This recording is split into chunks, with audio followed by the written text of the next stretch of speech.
Assalamualaikum warahmatullahi wabarakatuh. Perkenalkan, nama saya Wulandari dengan NIM 0545027736. Di sini saya akan menjawab pertanyaan mata kuliah logika, yaitu yang pertama, term pada hakikatnya terbagi menjadi banyak jenis.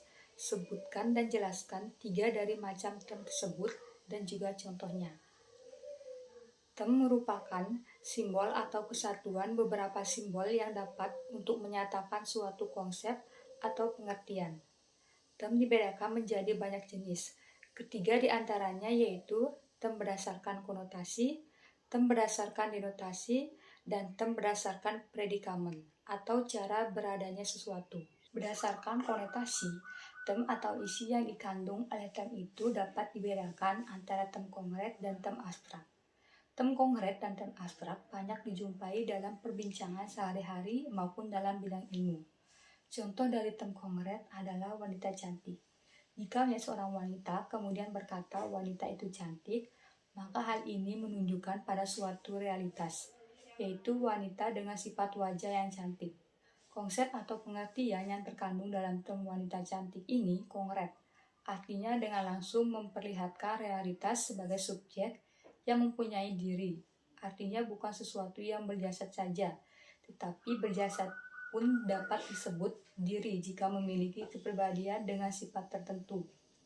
Kemudian contoh dari term abstrak adalah kecantikan, dengan memberikan perhatian dan minat yang istimewa pada sifat cantik secara terpisah dari wanita yang disendirikan dan dipandang seolah-olah sebagai suatu substansional. Hal ini menunjukkan sifat tanpa subjeknya, yang merupakan salah satu ciri term abstrak. Yang kedua yaitu term berdasarkan denotasi, yaitu term yang memiliki makna atau pengertian yang tegas, objektif, dan didasarkan pada penunjukan yang jelas pada sesuatu di luar bahasa atau konvensi tertentu. Contoh term berdasarkan denotasinya adalah penggunaan kata dengan makna sebenarnya atau makna kamus. Contohnya yaitu kambing hitam dalam denotasi berarti kambing berwarna hitam bukan sebagai simbol negatif. Dan contoh kedua yaitu bermain api, berarti benar-benar bermain dengan api, bukan tindakan yang berbahaya atau etis. Dan yang ketiga yaitu term berdasarkan predikamen, yaitu kategori atau kelas umum yang digunakan untuk mengelompokkan objek atau konsep yang memiliki sifat atau kualitas yang sama. Contoh term berdasarkan predikamen dan juga penjelasannya. Yang pertama substansi, yaitu objek atau konsep yang memiliki eksistensi atau substansi fisik. Contohnya seperti manusia, pohon, meja, dan batu.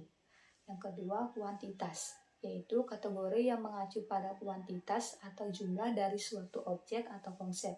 Contohnya yaitu 1, 2, 3, banyak atau sedikit. Selanjutnya yaitu pertanyaan nomor 2. Menjelaskan dan memberikan contoh bentuk dari sesat pikiran dan bagaimana agar terhindar dari kesalahan logika.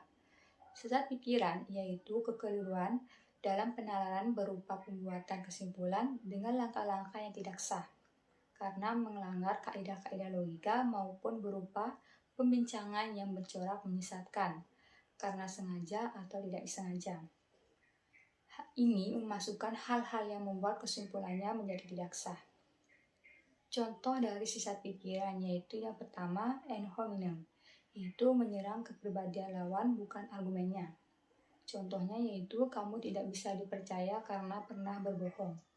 Cara menghindarinya yaitu fokus pada argumen, bukan pada kepribadian orang tersebut. Yang kedua yaitu strawman, yaitu mengubah argumen lawan menjadi lebih mudah diserang. Contohnya yaitu kamu ingin menghabiskan seluruh uang negara untuk pendidikan. Cara menghindarinya yaitu tanggapi argumen asli, bukan versi yang dipermudah. Yang ketiga yaitu flash dilemma, yaitu menyajikan hanya 2 pilihan ekstrim, padahal ada lebih banyak pilihan. Contohnya yaitu kamu harus pilih antara kesehatan atau ekonomi. Cara menghindarinya yaitu mempertimbangkan lebih banyak opsi yang mungkin. Selanjutnya yaitu cara menghindari kesalahan logika, Yang pertama, pelajari dasar logika dan jenis sesat pikiran dengan mengenali struktur argumen yang benar dan memahami contoh-contoh sesat pikiran agar mudah mengenalinya dalam diskusi. Yang kedua yaitu evaluasi argumen secara kritis dan objektif. Jangan langsung percaya argumen hanya karena terlihat meyakinkan. Teliti dulu apakah argumen itu logis, masuk akal.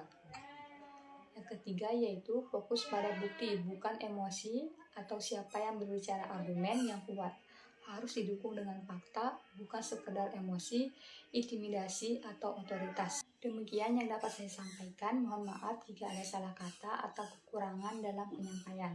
Assalamualaikum warahmatullahi wabarakatuh.